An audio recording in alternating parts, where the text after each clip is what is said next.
Hello and good evening. I'm Melisa Idris. Welcome to Consider This. This is the show where we want you to consider and then reconsider what you know of the news of the day. Sarawak's electoral borders are due for redrawing soon, as is Sabah set to expire in 2025 and 2026 for Peninsular Malaysia. Now, ahead of the delineation exercise, it's worth examining some best practices on boundary delimitation and the potential for improvement in Malaysia.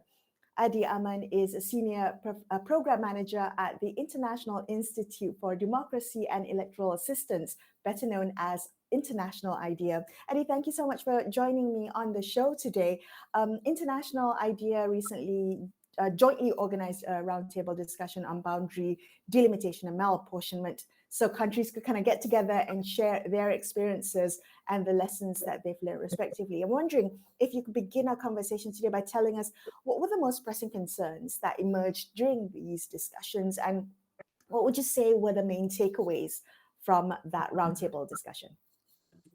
Yeah, it's it's a rare opportunity that countries get together and talk about this subject, because for some reason maybe certain quarters want this subject not to be discussed much because of certain vested interests. But this is what International IDEA does. We promote discussion and discourse in various countries, and oftentimes we organize these regional roundtables to provide a platform for discussion. And yeah, these countries apparently, when we exchange notes, they do share some common concerns. And what made us happy is that everyone in the room had common ideas of how they can be rectified as well, and that's why we came out with a declaration of principles. Right. Okay. So when you look at the Malaysian context, are the apportionment of Malaysia's constitutional boundaries, are the is the apportionment of Malaysia's constitutions and boundary limitations, are these processes all in line with international norms? Yes and no. The yes part is that there is a public consultation process in Malaysia where the public are able to submit their views on the existing boundaries. But what's lacking is that the process is just a formality that the boundary commission or the boundary authority doesn't ultimately explain the reasons for their decisions. And also there are some states that are left out in the process, thereby malapportionment, which is the disparity of value of the disparity of number of votes, number of voters in a constituency compared to other constituencies is quite large, and that causes malapportionment, and that exists in Malaysia. And what's also important to note is that in Malaysia, it is the legislature that has the final say.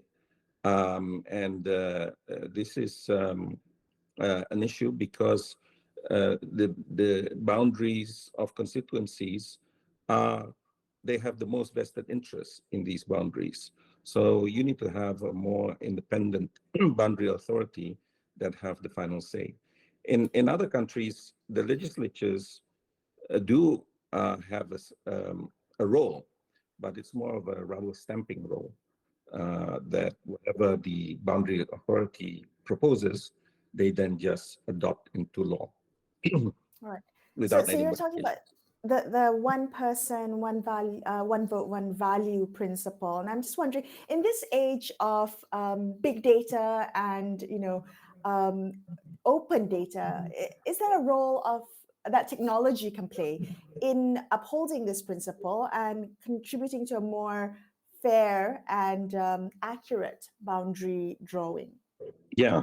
Well, when we think of boundaries, we immediately think of maps. And with maps nowadays, we're so used to digital maps, and therefore technology can play a role in that. And secondly, um, when you're delimiting boundaries, you use mathematical numerical criteria, and there are a formula that needs to be crunched, and machines can help do that. And this is why International IDEA and its partner Perludem have created an application called the Electoral Redistricting App, or ERA, to assist uh, uh, researchers and also civil society advocates to draw boundaries of their own. Well, you So talked yes, technology is crucial. So you mentioned a bit earlier that sometimes vested interests may make it difficult to change an existing system. Are there countries, Adhy, that have been successful in either rectifying malapportionment or preventing it from happening? And what can Malaysia learn from their experience? Yeah, it so happens that the country I live in currently, Australia, has overcome that. Where in the mid 80s, they have made the process and the criteria, the parameters so tight and very much mathematical and numerical that it has been able to fend off any political considerations, political arguments, um, uh, even social communities of interest debates surrounding boundary delimitation. And that has helped make the outcome of the boundary delimitation process more equitable. Plus, it is conducted by an independent, impartial, and professional boundary delimitation authority, which involves the electoral commission still, but it is joined by the country's chief statistician, and also a retired judge as the head of the boundaries commission.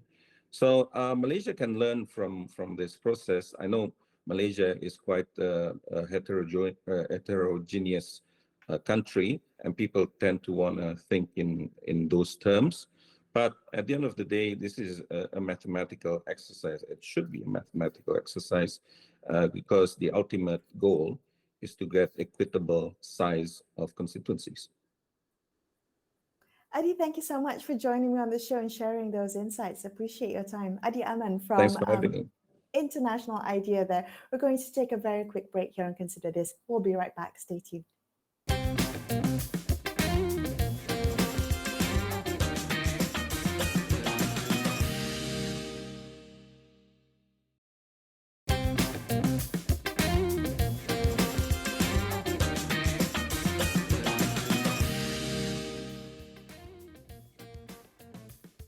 Hi, welcome back to Consider This. I'm Melisa Idris. We're discussing best practices on boundary delimitation and the potential for improvement in Malaysia. Joining me now is Danesh Prakash Chacko, who is Director of the Electoral Reform Group, Tindak Malaysia. Danesh, thank you for being on the show with me today. Now, Sarawak's election borders will soon be due for redrawing. I'm wondering whether you could begin our conversation by maybe describing the existing apportionment of the constituencies in Sarawak. How has it affected democratic representation of the people of Sarawak? Thank you for inviting me to discuss a very important topic. The current situation in Sarawak is we have 31 parliamentary seats and 82 DUN seats, that is at the State Legislative Assembly. So the current apportionment and the delineated boundaries were set out in 2015. What we have currently is a situation where one of the DUN seats in Miri called Senadin has close to 70,000 voters, and then one of the rural seats called Gedong, which is very close to Kuching area, is around 10,000 voters. What it means in simple sense, a voter, irrespective of their background in DUN Senadin, has a voting power 1/6 of DUN Gedong. And DUN Gedong, in area-wise, isn't very big, because one of the things our constitution allows the EC to part ways from the equality principle if a rural constituency have difficulty in reaching electors where a weightage of area could be given, right? But for Dun Gedong was an exception. It actually has far less voters than the interior dunes that is found in the Kapit and Hulu Rajang area. So this is what we have, the problem that we have in Sarawak, the gross inequality of voting power between the urban and the rural, and sometimes between some of the rural areas. Okay, so I know that Tindak Malaysia has launched a website. So you're actually suggesting the different ways in which EC, the Election Commission, can draw an electoral map with where the number of voters for each of Sarawak's federal and state constituencies is within what is fair apportionment. Tell me what fair apportionment looks like for Sarawak. Okay, this is a very important question because our constitution does not actually put an upper limit and lower limit for constituency electorate size. It gives the room for interpretation for our election commission.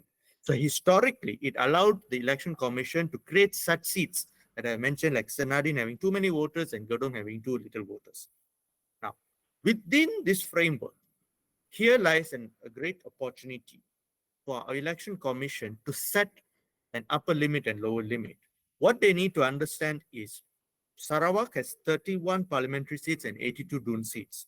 Okay, that means equalization, meaning all constituencies should have approximately equal number of voters, only can be done for all parliamentary seats or all Dun seats. You can't do a concurrent equalization. If you want concurrent equalization, you do the principal simple multiple. That means Sarawak Dun count should be 93. But let's talk about the current situation. We have 82. So what we are telling EC is let's focus at equalizing the constituencies at the Dun level, and this in turn will reduce the gross inequality at the parliamentary level. How should we do that? Okay, so we get the total number of electors divided by 82 for Sarawak, and you get a number. Let's say around 20,000 plus. Okay, in reality, you are not going to have all constituency going to be having the exact average. So we create a deviation limit. For Sarawak, because of its vast geographical spaces, and more importantly, weaknesses in the physical and communication infrastructure, we give a deviation of plus or minus 20% for the Dun constituencies. And that's what our proposal aims to do so.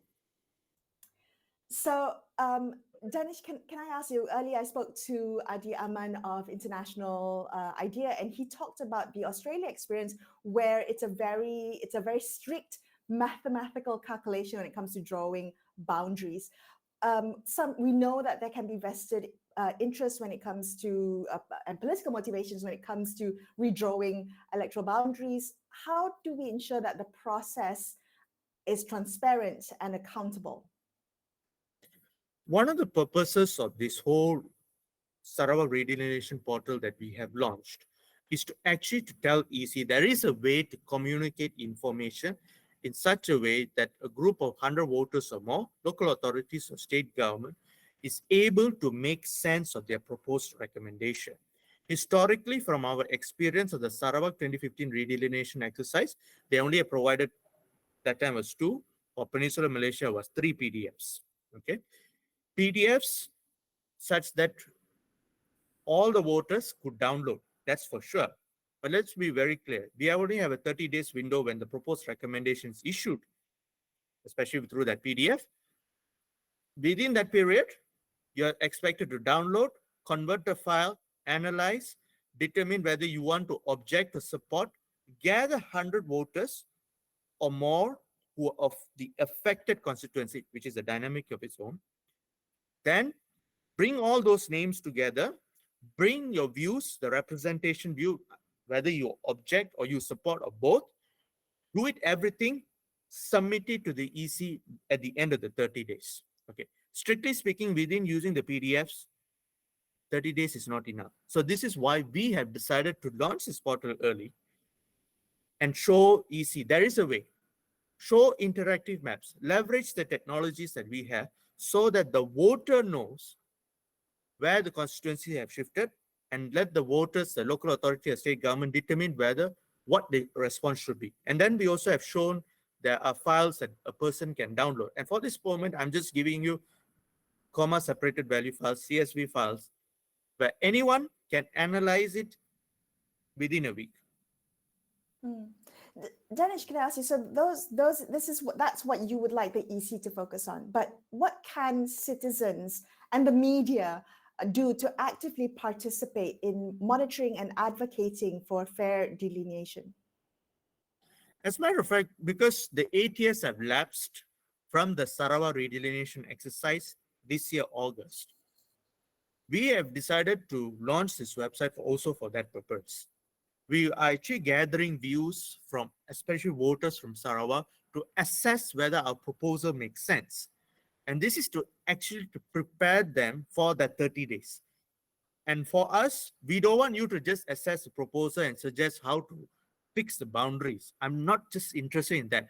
I want you to express interest to be either a person who object or who support the redelineation. Okay, it's subject to the situation, right? But the point is, I need to start collecting names now, and I'm appealing right now to all of you, especially those voters in Sarawak. When you visit our website, don't just view it and study it. There's one section for you to fill up and express yourself as being one of the group of 100 voters who can shape the views on the coming redelineation. Danesh, thank you so much for being on the show with me. Danesh, Prakash, Chacko from Tindak Malaysia. We're going to take another very quick break on Consider This. Stay with us. We'll be back with more.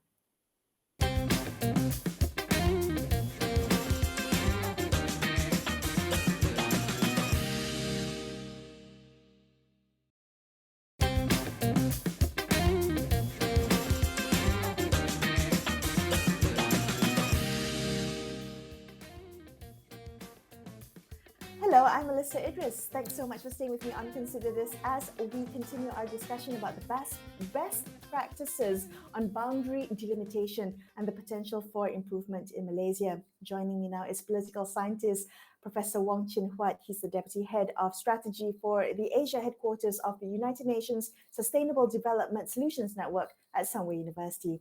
Huat, good to have you back on the show. Can we talk about gerrymandering? And maybe you can start by giving us some of the key indicators or signs of gerrymandering. What do we need to know about the impact of gerrymandering?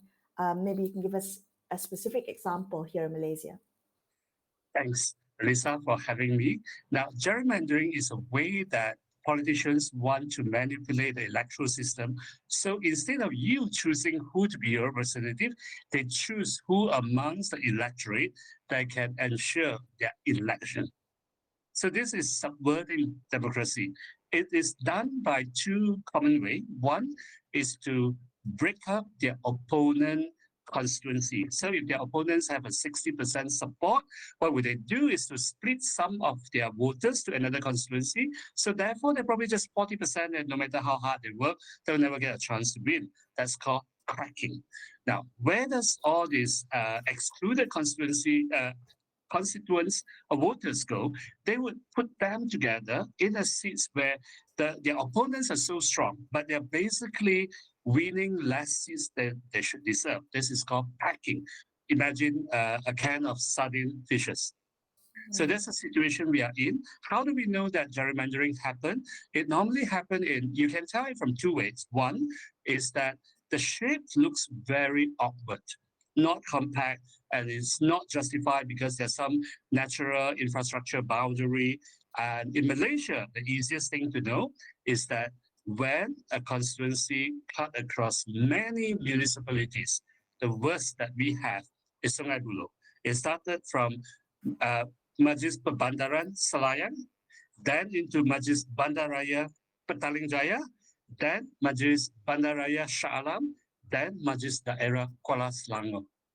And you have even state seats like Batu Tiga that cut across three municipalities, Subang Jaya, Shah Alam, and Klang.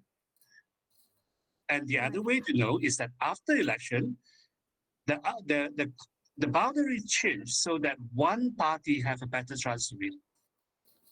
Okay, so you've provided some insight into the political motivations and the interests the vested interests that drive gerrymandering. We see the persistence of it. What safeguards are there against it? Are there reforms that can be implemented to prevent gerrymandering from happening or to correct the gerrymandering that already has happened? If our election commission is honest and abiding by what our federal constitutions require, then we should actually be able to avoid gerrymandering because Section 2D of the 13th schedule of our federal constitution requires preservations of local ties, maintenance of local ties in drawing the boundary. And it requires the avoidance of inconveniences to the residents. Now, previous election commission has not done that. What we can do to make sure this is right, the parliament can actually pass an act to complement the 13th schedule so that you spell out clearly what needs to be done, what cannot be done. For example, a state constituency cannot cross the boundary of a municipal authority. For example, you cannot carve out local community. For example, you and your neighbor live in the same neighborhood, but then you belong to different constituency. Things like this can be done easily. Okay, but does it go beyond processes, Chin Huat? Should we be looking at something more structural? Our electoral system, the way we vote, could maybe an alternative electoral system promote fairer representation, maybe mitigate the disproportionality and reduce gerrymandering? Melisa, you're spot on. Unlike mere apportionment, different size of constituency that you can easily fake by setting as a ban on the deviation from the average, gerrymandering is something very subjective. It's very hard for us to fake through drawing the boundary because somehow some parties may still get advantage. So the solution is that we should actually go for proportional representation. Now, by saying that, I'm not suggesting that we throw out the first past the post that we have used for 7 decades. What I'm suggesting is that we can actually introduce party list seats alongside first past the post. So, for example, for every state, other than having individual parliamentary constituency, we can have the entire state as a constituency. Let's say Selangor, you have 22 parliamentary constituency, but Selangor can itself be a big constituency to give 10 or 15 seats. Then what happened? Then all these 10 or 15 seats would be allocated to the parties based on the percentage they get. Now, the votes here is not the same votes. We don't count the same votes twice. What we can do is to allow people to have a second ballot, directly choose which party you want to support. Then we count on that. And that can... Huh? Sorry, please continue. Yeah, sorry. And that can bring a lot of benefits other than correcting or mitigating disproportionality. It can also help at least in 2 ways. 3 ways. 1, mitigate party hopping because you can directly vote for the party. And then, so if someone on the party list, MP on the party list, jumped into the party, that seat will be replaced by another candidate, the next available candidate on the same list. And you don't have to go through by-election, which sometimes may actually help the party hopper. Second, we can introduce gender and other demographic quota. You can decide and say on the list, every 1 out of 2 or 3 has to be a woman, has to be someone below 30, has to be someone from Orang Asli or some tiny minorities. You can put those criteria in. Third thing, it can help us in political financing. If you have a direct vote to go for all these parties, then it's very easy for the country to decide and say, how many percent of public funding should go to the party. So a popular party can then get more money from the country. We do not have public funding for political party yet, but this would help. And then every vote you cast would not be wasted. Because as long as your party passes the threshold, even if the party you support doesn't get a seat, the party may be able to claim some money for its future development. And on top of that, it helped the parties to overcome the problems of transferability. So two parties that may not be able to pull their votes together, they can campaign individually after elections, then only they come together. So it's many benefits with one little innovation. Thank you so much, Huat, for sharing those insights with us. That was political scientist Professor Wong Huat wrapping up this episode of Consider This. I'm Melisa Idris, signing off for the evening. Thank you so much for watching, and good night.